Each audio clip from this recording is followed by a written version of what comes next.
Hello दोस्तों, कैसे हैं आप सब। उम्मीद करता हूं अच्छे होंगे। मैं हूं तेजिंदर बिधुड़ी और आज मैं लेके आया हूं हिंदी व्याकरण। जैसे कि आपको पता है, सीरीज चल रही है हिंदी व्याकरण से संबंधित।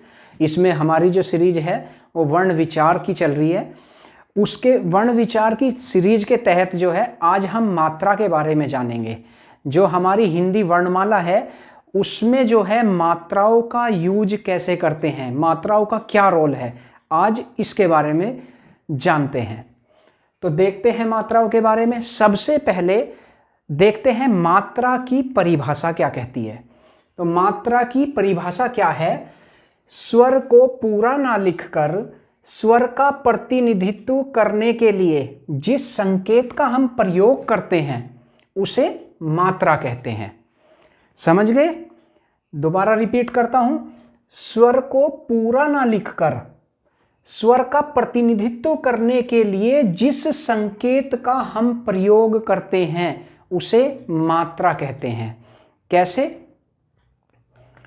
जैसे हमने एक व्यंजन लिया, पहले इसे पूरी कर लेते हैं हम। अर्थात यानी मात्रा वास्तव में मात्रा स्वर का ही रूप है। मात्रा वास्तव में मात्रा स्वर का ही रूप है जिसे व्यंजनों के साथ जोड़ते हैं। यानी मात्राओं का जो यूज होता है वो व्यंजनों के साथ किया जाता है। अब देखते हैं कैसे, क्या कहती है ये परिभाषा। जैसे हमने एक व्यंजन लिया कै और इस पे हमने मात्रा ए की लगा दी। किसकी लगा दी? ए की मात्रा। तो ये हो गया के। ठीक है, तो इसमें जो है हम इसे ऐसे नहीं लिख सकते, कै और ए।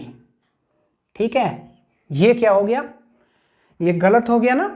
तो क्या कहता है ये? स्वर को पूरा ना लिखकर हम क्या कर रहे हैं? स्वर क्या है? ए। ठीक है, स्वर आपको पता होगा, ए आ ई ऊ री ए आई ओ औ।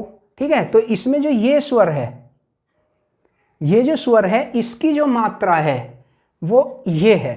ठीक है, मैंने इनके नीचे दर्शाई भी है ए की मात्रा। ठीक है, तो हम स्वर को पूरा ना लिखकर उसकी मात्रा का यूज करते हैं। तो स्वर को पूरा ना लिखकर स्वर का प्रतिनिधित्व करने के लिए ये ए का ही प्रतिनिधित्व कर रही है, ये ए की मात्रा। ठीक है, जो ये मात्रा है, ये जो मात्रा है ये इसका ही प्रतिनिधित्व कर रही है, यानी इसकी ही जगह यूज हो रही है। ठीक है, तो जो स्वर पूरा ना लिखकर स्वर का प्रतिनिधित्व करने के लिए जिस संकेत का हम प्रयोग करते हैं, ठीक है, ये संकेत है, ये मात्रा है, इसका प्रतिनिधित्व कर रही है, इसकी जगह हमने ये लिख दिया। ठीक है, उसे ही हम मात्रा कहते हैं। तो उम्मीद करता हूं परिभाषा आपको अच्छे से समझ में आ गई होगी। तो हम इसे कै ए ना लिखकर कै पे हम इस ए की जगह इस मात्रा का यूज करेंगे। ठीक है, ऐसे ही जितने भी हमारे स्वर हैं उनकी सबकी अपनी अपनी मात्राएं हैं। अभी आगे देखते हैं हम। पहले हम देखते हैं, परिभाषा क्लियर होगी आपको। ठीक है, अब परिभाषा के बाद देखते हैं मात्राओं की संख्या। जो मात्राएं हैं इनकी संख्या कितनी है।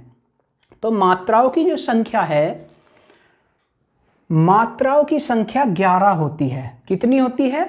11, क्योंकि स्वर भी हमारे 11 हैं, तो सभी स्वरों की अपनी मात्राएं हैं।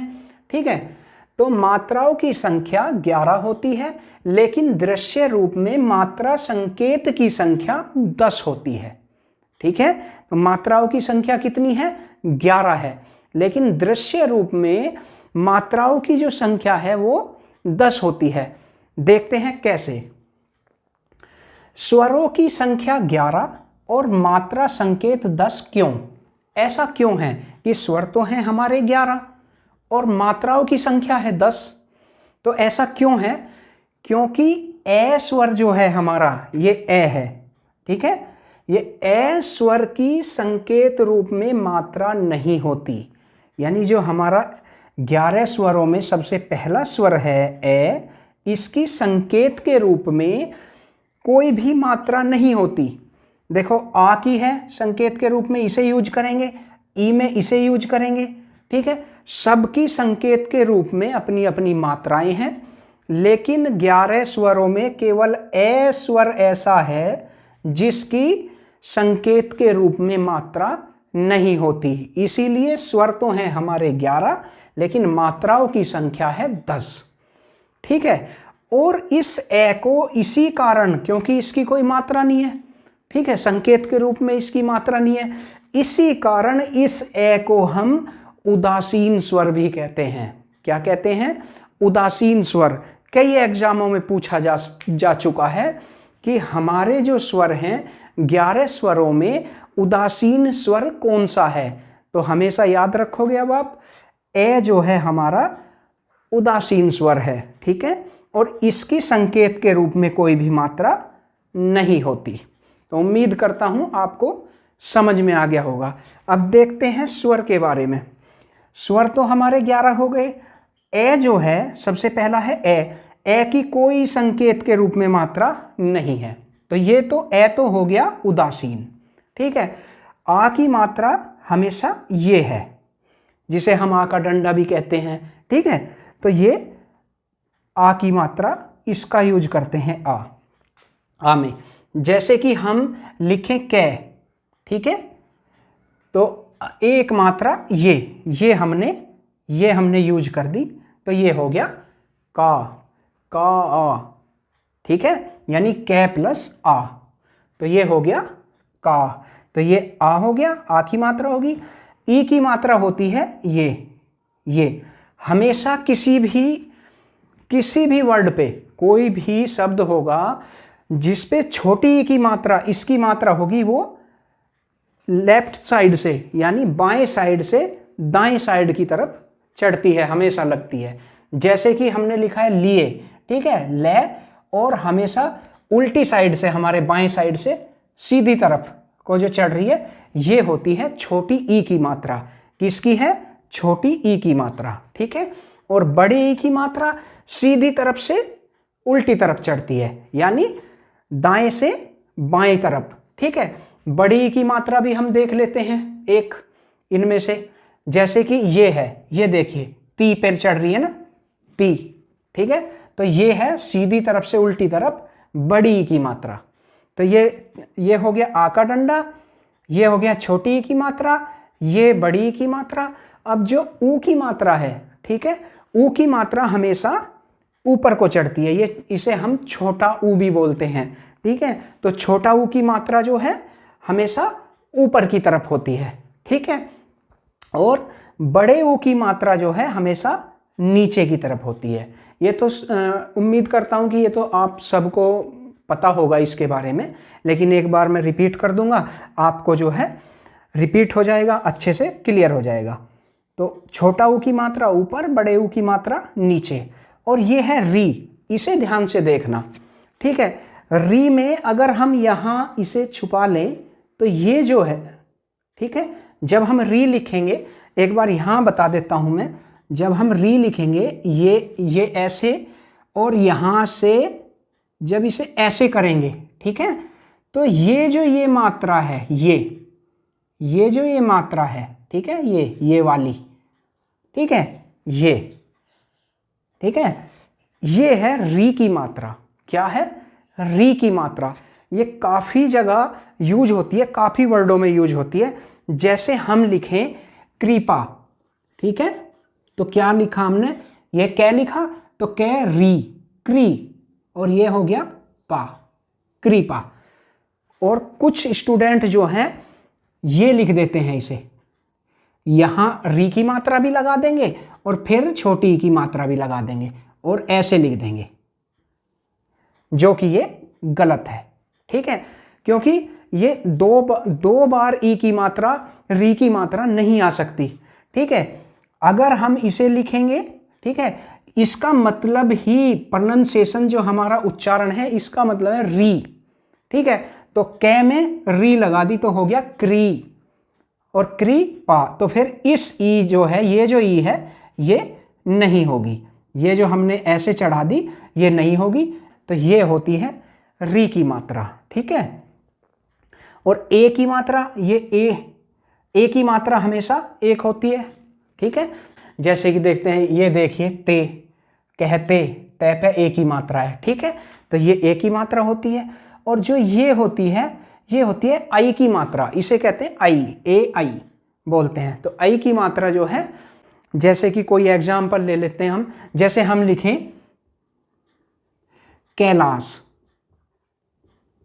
क्या लिख दिया, ये है कैलाश, ठीक है।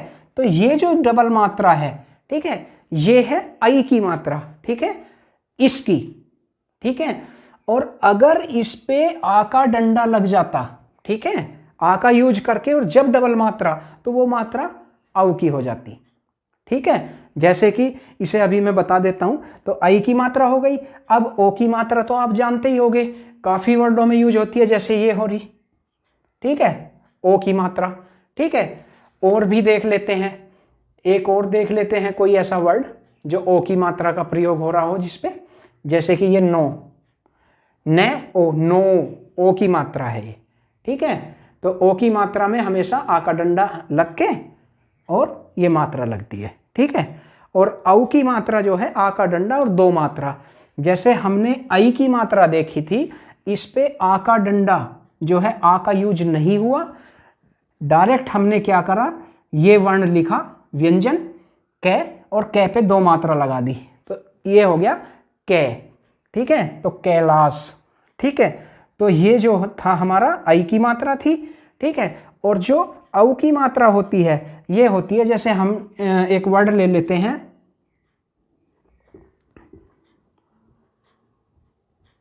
ये हो गया कौशल, क्या है ये, कौशल, ठीक है। तो ये औ की मात्रा है, इसे बोलते हैं औ की मात्रा, ठीक है, आ का डंडा और दो मात्रा, औ की मात्रा। तो ये थी हमारी, जो हमारे स्वर हैं 11, उन पे मात्रा, उन कौन कौन सी मात्रा किस किस स्वर का प्रतिनिधित्व करती है, किस स्वर की जगह कौन सी मात्रा का यूज किया जाता है। मात्राओं का यूज हमेशा व्यंजनों पे किया जाता है, व्यंजनों के साथ किया जाता है। तो उम्मीद करता हूं इसके बारे में भी आपको क्लियर हो गया होगा। अब देखते हैं, मात्रा के आधार पर स्वरों के 3 प्रकार होते हैं। मात्रा के आधार पर जो ये स्वर हैं, इनके 3 प्रकार होते हैं, लेकिन हम ज़्यादातर जो इम्पोर्टेंट हैं, वो 2 ही प्रकार इम्पोर्टेंट हैं, ठीक है, 2 प्रकार महत्वपूर्ण हैं। कौन कौन से प्रकार हैं वे 2? एक तो होता है ह्रस्व स्वर, क्या है, इसे हम आम बोलचाल में हसु बोल देते हैं, लेकिन ये है में ये छोटा सा ये रे है, ठीक है, तो इसे बोलते हैं ह्रस्व। ह्रस्व ह्रस्व स्वर जो है, ये 4 हैं। हमारे जो 11 स्वर हैं, इन 11 स्वरों में ह्रस्व स्वर की संख्या 4 है। कौन कौन से 4 हैं वे?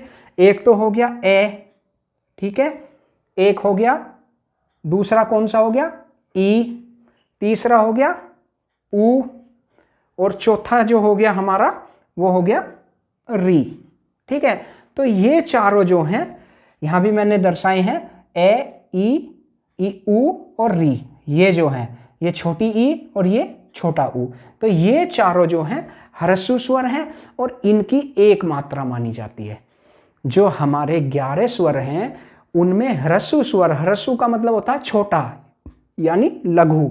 तो 11 स्वरों में ह्रस्व स्वरों की जो संख्या है वो 4 है, और इन ह्रस्व स्वरों की मात्रा एक ही मानी जाती है, एक मात्रा मानी जाती है, सबकी अलग अलग, ठीक है।